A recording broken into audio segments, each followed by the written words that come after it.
Bismillahirrahmanirrahim. Assalamualaikum warahmatullahi wabarakatuh.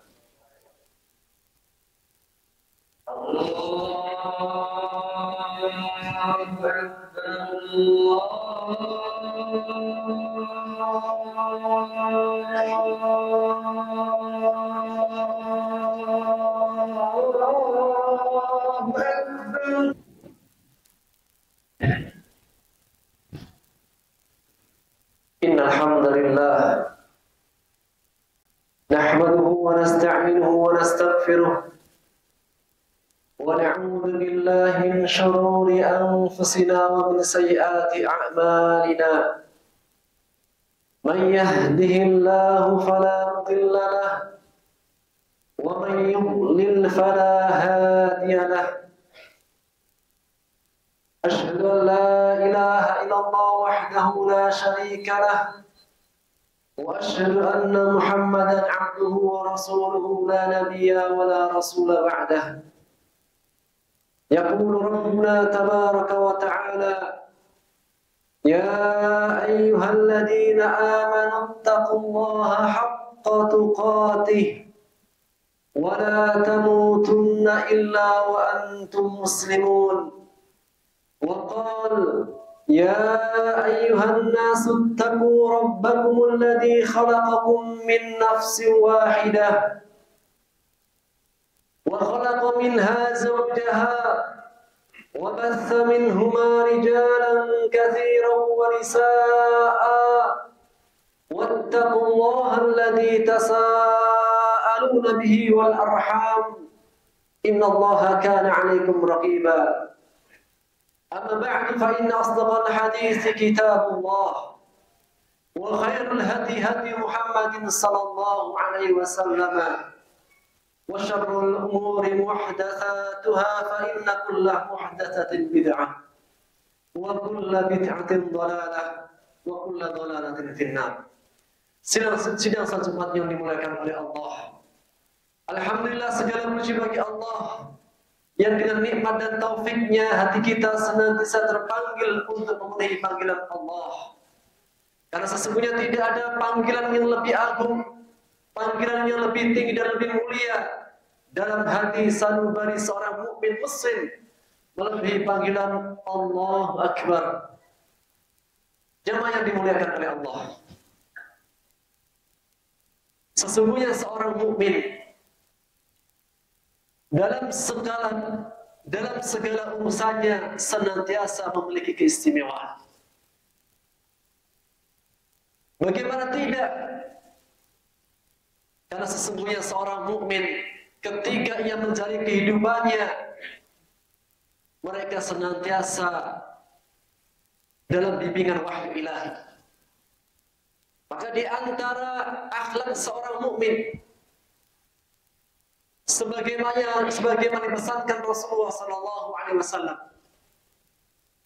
dalam hadis yang diriwayatkan oleh Muslim dari sahabat Abu Hurairah radhiyallahu taala anhu, ia bersabda Rasulullah SAW, beliau menegaskan, man naffasa an mu'minin kurbatan min kurabid dunya naffasallahu anhu qurbatan min qurabi yaumil qiyamah. Barang siapa yang menghilangkan kesusahan seorang mukmin dari kesusahan-kesusahannya di dunia, kelak Allah akan menghilangkan kesusahannya di hari kiamat. Wa man yassara 'ala mu'sirin yassara Allahu 'alaihi fid dunya wal akhirah. Barang siapa yang memudahkan urusan orang yang kesulitan, kelak Allah akan mudahkan untuknya dari kesulitan-kesulitannya di dunia dan di akhirat. Wa man satara musliman satarahu Allah fid dunya wal akhirah. Barang siapa yang menutupi aibnya seorang muslim, Allah akan menutupi aibnya di dunia dan di akhirat.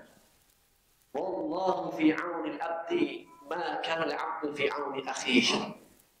Dan Allah senantiasa akan memberikan pertolongan kepada hambanya selama seorang hamba senantiasa membantu saudaranya. Jamaah sekalian dimuliakan oleh Allah, sesungguhnya orang beriman senantiasa mendengarkan dan mentaati apa yang diinginkan Allah dan Rasulnya. Maka di antara akhlak seorang mukmin, sebagaimana disebutkan dalam hadis tadi, seorang mukmin terpanggil hatinya untuk menghilangkan kesusahan dari orang lain. Terpanggil hatinya untuk menghilangkan kesusahan dari saudaranya. Tidaklah setiap dari kita pasti pernah dalam kehidupannya mendapati kesusahan. Baik kesusahan berupa harta, baik kesusahan berupa kesehatan, baik kesusahan berupa ilmu, dan berbagai macam halnya. Maka di antara kita mungkin ada yang sekarang kesusahan dalam perkara harta. Mungkin di antara kita hari-hari ini ada yang sekarang kesulitan dalam perkara ilmu. Maka di antara orang beriman mungkin ada yang sedang membutuhkan harta. Maka bagi orang beriman ketika mendapati saudaranya yang sedang kurang harta, ia mencoba untuk memberikan kemudahan untuknya. Ia menghilangkan kesusahan darinya. Maka di antara orang beriman mungkin saja dalam hari-harinya ia sedang dalam keadaan tersesat. Maka seorang mukmin terpanggil hatinya untuk menunjukkan jalan yang benar. Maka di antara mukmin mungkin saja yang sekarang baru bimbang keadaannya. Maka seorang mukmin terpanggil untuk menghilangkan kesusahannya pada saudaranya. Dan hal ini bukan hanya semata ungkapan-ungkapan, tapi lihatlah generasi pertama ketika memberikan contohnya kepada kita semuanya. Ketika Allah memuji orang-orang Ansor, dan Allah memuji mereka kaum Muhajirin dan Ansar dalam surah Al-Hasyr. Ketika kaum Muhajirin mereka harus berhijrah ke kota Madinah dan meninggalkan harta dan keluarganya. Sehingga ketika datang ke kota Madinah mereka tidak membawa apa-apa. Maka setelah Rasulullah SAW mempersaudarakan kaum Ansar dan Muhajirin, ketika kaum Ansar mendapati orang-orang Muhajirin datang ke kota Madinah dengan tidak membawa apapun, maka di antara kisah yang diriwayatkan kepada kita dari sahabat Anas bin Malik radhiyallahu ta'ala, dalam hadis riwayat Bukhari, ketika kaum Muhajirin datang ke kota Madinah mereka tidak membawa apa-apa, miskin, fuqara. Allah menyebutkan lil fuqara'il muhajirin, mereka kaum Muhajirin dan keadaan fakir tidak memiliki apa-apa ketika datang di kota Madinah. Maka ketika Rasulullah SAW mempersaudarakan Abdurrahman bin Auf dengan Sa'ad bin Rabi', maka Sa'ad bin Rabi' pada saat itu adalah orang yang terkaya di kota Madinah. Dia mengatakan, wahai Abdurrahman bin Auf, sesungguhnya aku memiliki banyak tanah. Jika kau menginginkan, aku akan bagi separuh dari tanahku untukmu. Wahai Abdurrahman bin Auf, sesungguhnya engkau datang dalam keadaan tidak membawa keluarga, dan aku memiliki beberapa istri. Jika engkau menginginkan, aku berpisahkan salah satu daripada istriku sampai datang masa selesai iddahnya, engkau menikahinya. Namun lagi-lagi jiwa kaum Muhajir bukan jiwa pengemis. Maka dia mengatakan, barakallahu fi malika wa ahlika, semoga Allah memberkahi harta dan keluargamu, wahai saudaraku Sa'ad bin Rabi'. Lantas dia mengatakan, dullani ala suq, tunjukkan kepadaku pasar.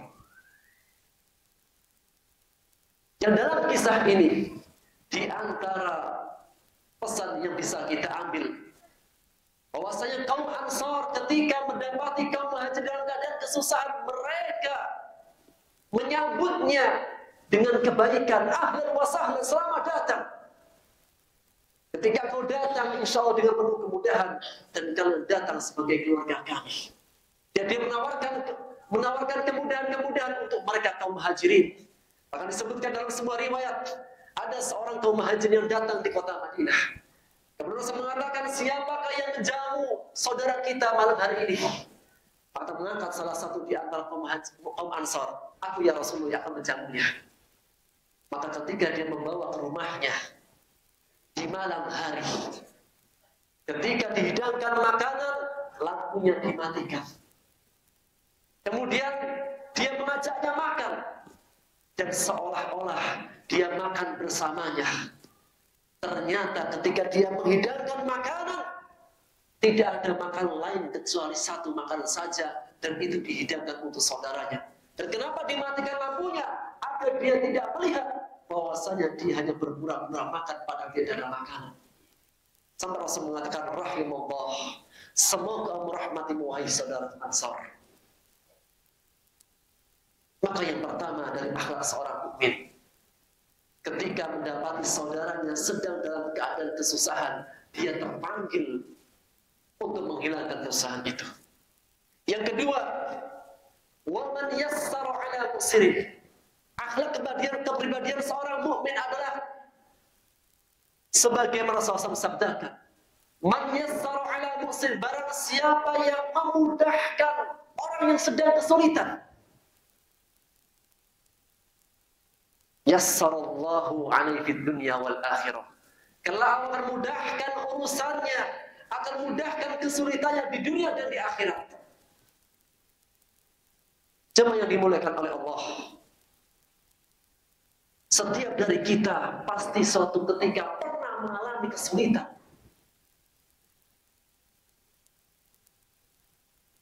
Namun akhlak seorang mukmin, ketika dia mendapati saudaranya sedang kesulitan, dia terpanggil untuk memudahkan urusannya.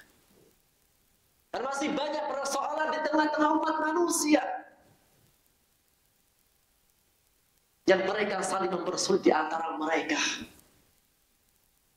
Bahkan ada sebuah perkataan yang mereka mengatakan, jika ada yang sulit, kenapa harus dipermudah?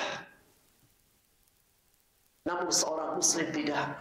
Seorang muslim yang menjadi pedoman dalam hidupnya adalah Allah dan Rasulnya. Ketika dia diberikan kemampuan untuk memudahkan, dia mudahkan. Berapa banyak sebuah kerusakan karena tidak dimudahkan. Berapa banyak anak-anak muda yang jatuh dalam perzinahan karena tidak dimudahkan dalam perkara pernikahan.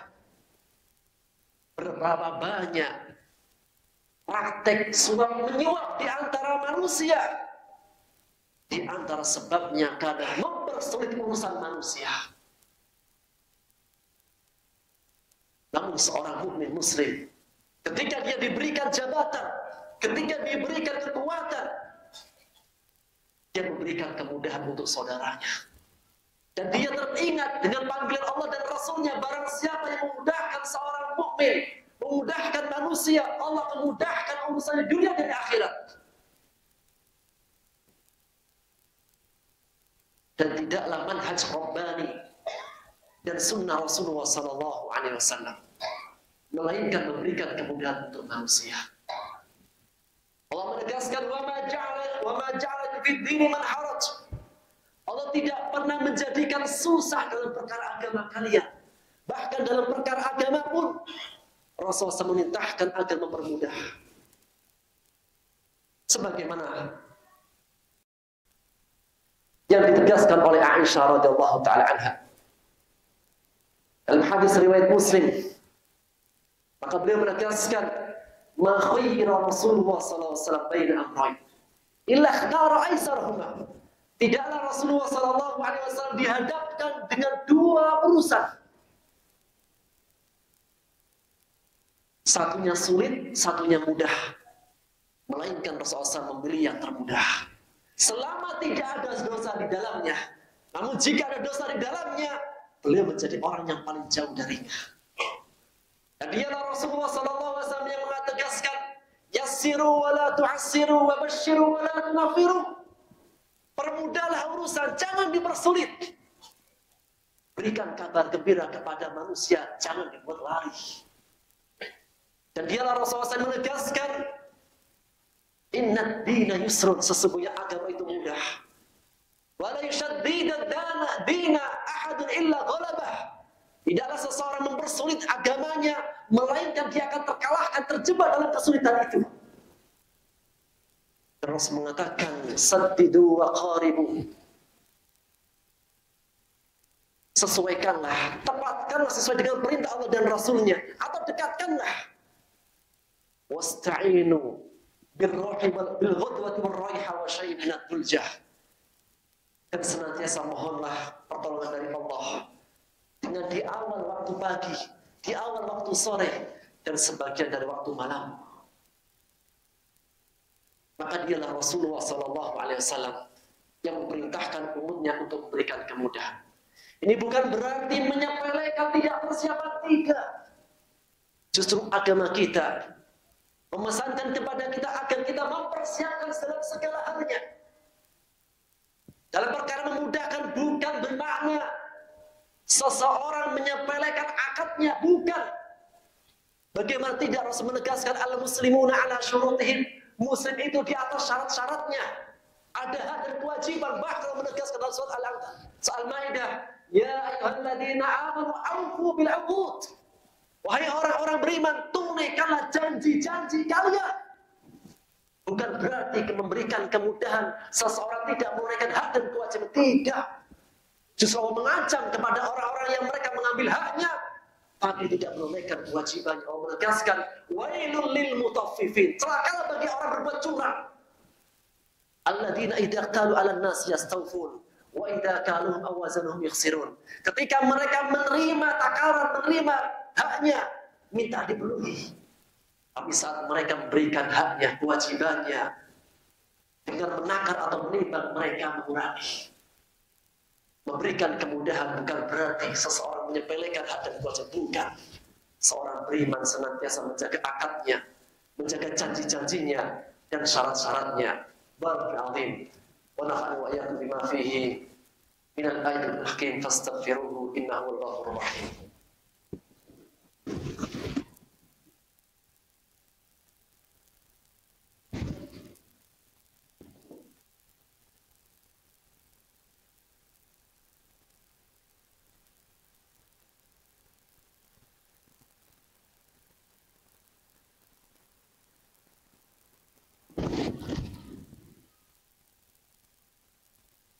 Alhamdulillahi wa kafah. Wassalatu wassalamu ala nabiyil mustafa Muhammad ibn Abdillah wa ala alihi ahli sidqi wal wafa. Sidang salat Jumat yang dimuliakan Allah.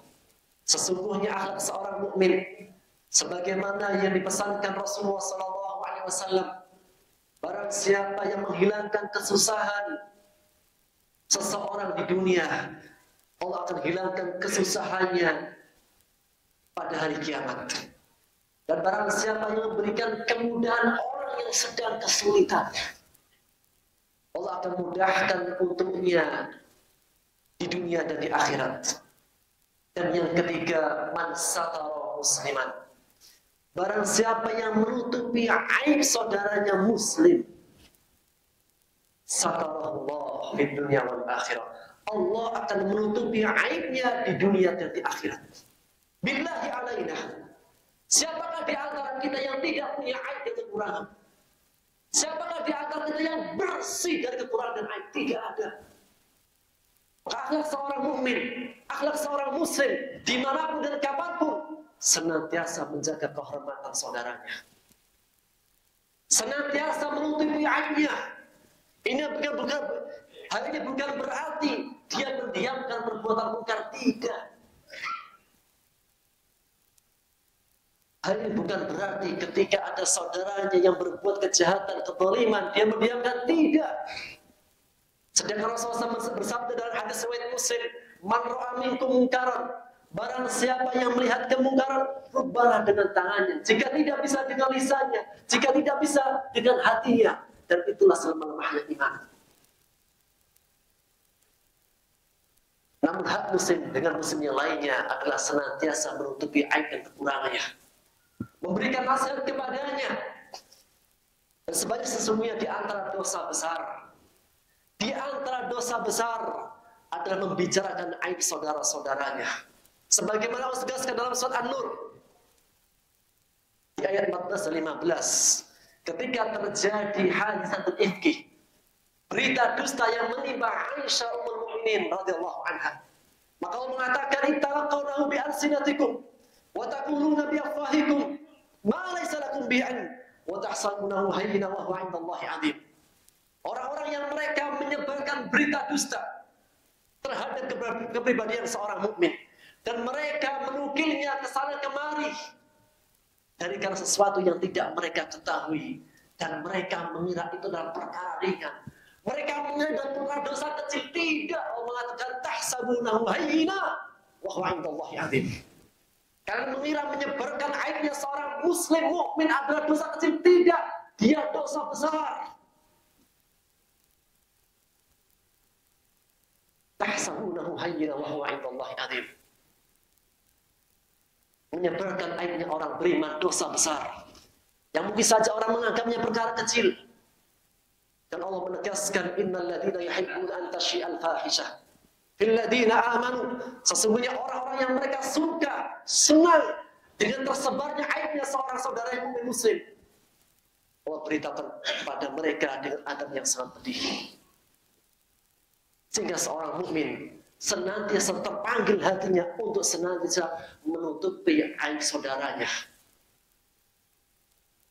Dan tidaklah seorang mencari-cari kesalahan saudara yang muslim mukmin, malah itu orang tidak aib dan kekurangannya sampai rumahnya mengetahuinya. Waliyadzubillah. Dan wasiat yang terakhir, Rasul menegaskan, wallahu fi auni abdi ma kan abdu fi auni akhihi.